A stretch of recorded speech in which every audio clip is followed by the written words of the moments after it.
आगरा शहर में दो महाजन हुआ करते थे। उनमें से एक का नाम नेकीराम था। वह एक सीधा साधा शरीफ आदमी था जो कभी अपने ग्राहकों से बेईमानी नहीं करता था, न उनसे ज्यादा ब्याज लेता था और कभी किसी की मदद करने से पीछे नहीं हटता था। दूसरे का नाम बदीराम था। वो एक लालची आदमी था जो हर समय अपने ग्राहकों से बेईमानी करने की ही सोचता था, साथ ही ब्याज भी बहुत ज्यादा मांगता था। बदीराम के ज्यादातर ग्राहक अपनी सारी जिंदगी उसका छोटा सा उधार चुकाने में बिता देते थे। एक दिन, नमस्ते मित्र। कमल, तुम्हें देखकर बड़ी खुशी हुई। आओ बैठो। मित्र, मुझे पैसों की बड़ी सख्त जरूरत है। मुझे अपने व्यापार में लगाने के लिए 500 सोने की अशर्फियां उधार में चाहिए। ये पैसे मैं तुम्हें 6 महीने में लौटा दूंगा। मैं काश तुम्हारी मदद कर सकता। क्या तुम शाम तक रुक सकते हो? आज कुछ लोग मेरे पैसे वापस लौटाने वाले हैं। ठीक है, लेकिन जैसे मैंने कहा, इन पैसों की मुझे आज ही जरूरत है। मित्र, क्या 300 सोने की अशर्फियों से तुम्हारा काम बन जाएगा? मैं सिर्फ इतने का ही इंतजाम कर पाया, बाकी की रकम मैं तुम्हें अगले हफ्ते तक दे दूंगा। नेकीराम, मुझे आज रात ही जयपुर के लिए रवाना होना है और अगर पैसे ना मिले तो मैं बर्बाद हो जाऊंगा। मेरा सब कुछ दांव पे लगा है। ठीक है, मैं कुछ सोच के बताता हूँ। हाँ, बदीराम बगल में ही है। मैं उसे काफी सालों से जानता हूँ। वो भी एक महाजन है। मैं तुम्हारे लिए उससे पैसे उधार लेता हूँ। मेरा मित्र कमल जयपुर से आया है। मैं उसे बचपन से जानता हूँ। उसे पैसों की सख्त जरूरत है। मुझे 200 सोने की अशर्फियों की जरूरत है। ये रकम मैं 6 महीने में वापस लौटा दूंगा। ठीक है नेकीराम, क्योंकि मैं तुम्हें जानता हूं, मैं तुम्हें ये उधार दूंगा, लेकिन मेरी 2 शर्तें हैं। एक, इस रकम पे 50 सोने की अशर्फिया का ब्याज होगा, और दूसरी ये कि अगर तुम 6 महीने में मेरी ये पूरी रकम नहीं लौटा सके तो तुम्हें मुझे अपने जिस्म का 1 सेर मांस देना होगा। मेरे जिस्म का 1 सेर मांस?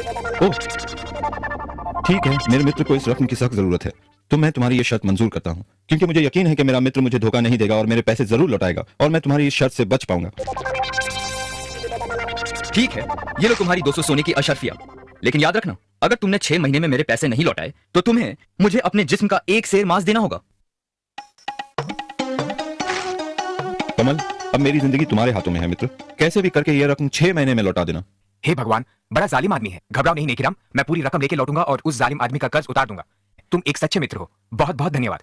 लेकिन मैं तुम्हारा ये एहसान कभी नहीं भूलूंगा। अब मैं चलता हूं मित्र।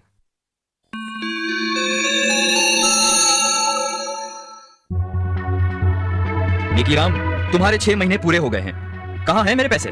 बदीराम मित्र, मैं खुद कमल का इंतजार कर रहा हूँ। वो अभी तक लौटा नहीं, लेकिन मुझे यकीन है कि वो मुझे निराश नहीं करेगा और शाम से पहले जरूर लौटेगा। मैं तुम्हारे पैसे तुम्हें सूरज ढलने से पहले लौटा दूंगा। खैर, तुम्हारे पास शाम तक का समय है। अगर तब तक मुझे मेरे पैसे नहीं मिले तो तुम्हें याद है ना, तुम्हें मुझे अपने जिस्म का 1 सेर मांस देना होगा। बदीराम, तुम्हें तुम्हारे पैसे मिल जाएंगे। मेरा मित्र मुझे निराश नहीं करेगा।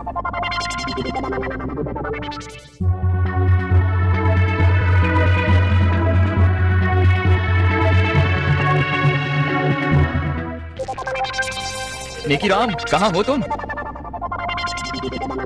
बदीराम, मैं अभी तुम्हें ही मिलने आ रहा था। कमल अब तक लौटा नहीं। जरूर कुछ समस्या हो गई होगी। वो 1-2 दिन में जरूर लौटेगा, नहीं तो खुद मैं जयपुर जाकर उसका पता लगाऊंगा। मुझे सिर्फ कुछ दिनों की मोहलत और दे दो। बिल्कुल नहीं, मैं अब तुम्हें और मोहलत नहीं दे सकता। या तो तुम मुझे मेरे पैसे वापस लौटाओ या फिर शर्त के मुताबिक अपने जिस्म का 1 सेर मांस मुझे दो। बदीराम, मुझ पे रहम करो। अगर तुम मेरे जिस्म का 1 सेर मांस काटोगे तो मैं मर जाऊंगा। मैं तुम्हारे पैसे लौटा दूंगा। मुझे सिर्फ थोड़ी सी मोहलत और दे दो। अब कोई फायदा नहीं, या तो पैसे दो या फिर अपने जिस्म का 1 सेर मांस। ये क्या हो रहा है यहाँ? क्या समस्या है? मुझे इजाजत दीजिए हुजूर। इस आदमी ने मुझसे उधार लिया है और अब ना तो ये उधार लौटा रहा है और ना ही शर्त के मुताबिक पैसे ना लौटाने पर अपने जिस्म का 1 सेर मांस मुझे दे रहा है। क्या ये सच बोल रहा है? जी हुजूर, ये सच है। मैंने उधार लिया था, लेकिन मेरा मित्र जयपुर से अब तक लौटा नहीं, पर मुझे यकीन है वो जरूर आएगा और जल्द ही। मुझे बस थोड़ी मोहलत और चाहिए। तुम इसे थोड़ी सी मोहलत और क्यों नहीं देते? इसे भी अपने ब्याज में जोड़ देना। नहीं हुजूर, मैं और नहीं रुक सकता। या तो वो मुझे मेरे पैसे लौटाए या फिर मुझे अपने जिस्म का 1 सेर मांस दे। नहीं नहीं, ये आदमी तो जालिम है। नेकीराम एक भला आदमी है और उसे थोड़ा समय तो और मिलना चाहिए। खामोश, तुम दोनों मेरे साथ इसी वक्त दरबार चलो। कल सुबह शहंशाह अकबर खुद इसका फैसला करेंगे।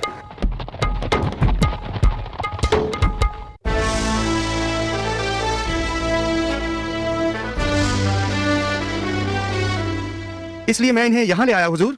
बीरबल, अब तुम ही ये मामला सुलझाओ।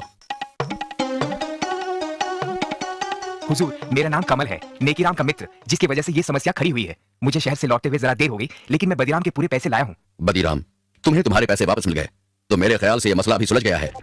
नहीं हुजूर, अब मुझे पैसे नहीं चाहिए और शर्त के मुताबिक वक्त पे पैसे ना लौटाने पर मुझे अब उसके जिस्म के मांस का 1 सेर हिस्सा चाहिए। तुम इतने ढीठ क्यों बन रहे हो? पैसे लौटाने में सिर्फ 1 दिन की ही तो देरी हुई है। हुजूर, ये बात है वादा करके उसे निभाने की, लेकिन क्योंकि मैं आपके सामने खड़ा हूँ, इसलिए अगर ये अपना व्यापार बंद करके ये शहर छोड़ दे तो मैं उसका 1 सेर मांस नहीं लूंगा। हुजूर, ये शहर मेरा घर है। मैं ये शहर छोड़कर कहाँ जाऊंगा? ये मुझसे कैसे होगा? मित्र, क्योंकि ये सब मेरी वजह से हुआ है, तुम मेरे साथ जयपुर चलो और मेरे घर में रहना। ठहरो, मुझे समझ में नहीं आता कि तुम इतने ढीठ क्यों हो। अपने पैसे लो और ये मसला अभी और इसी वक्त खत्म करो।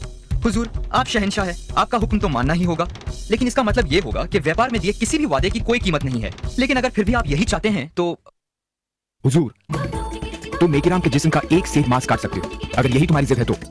सिपाही, इन्हें अपनी तलवार दो।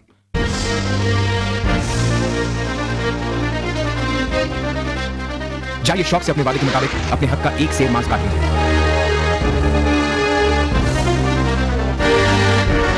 रुको, याद रखना वादे के मुताबिक तुमने सिर्फ एक सेब मांस की ही मांग की है, लेकिन अगर तुम एक बूंद भी खून बहाओगे तो तुम्हें उसके बदले में हमें अपना खून देना होगा। खून? पर लेकिन ये कैसे हो सकता है? ये कैसे करना है ये तुम्हारी समस्या है। वादे के मुताबिक तुम्हें एक सेर मांस ही काटना है, लेकिन खून नहीं बहा सकते। अगर आपसे बन सके तो फिर आगे बढ़ो। मैं नहीं होगा। हुजूर, ये आदमी अपने वादे के मुताबिक अपने हक को छोड़ रहा है। तुम एक जालिम इंसान हो और तुम्हारे इरादे भी साफ नजर आते हैं। तुम बस नेकी राम को अपने रास्ते से हटाना चाहते थे क्योंकि वो तुम्हारे ही व्यापार में है। मैं माफी चाहता हूँ हुजूर, मुझे माफ कीजिए। तुम्हें मुआफी नहीं मिल सकती। मुझे यह भी पता चला है कि तुम काफी लोगों के साथ बेईमानी कर चुके हो। तुम्हें 1 साल की कैद की सजा सुनाई जाती है और नेकी राम को जो रकम तुमने उधार दी है वो हम नेकी राम को उसकी परेशानी के एवज देते हैं। सिपाहियों, इसे काल कोठरी में डाल दो। शुक्रिया जहांपनाह, शुक्रिया बीरबल जी। बीरबल, एक बार फिर तुमने अपनी चतुराई से इंसाफ को जीत दिलाई। शाबाश, शाबाश बीरबल, शाबाश। शुक्रिया हुजूर। राजा बीरबल जिंदाबाद, शहंशाह अकबर जिंदाबाद, राजा बीरबल जिंदाबाद।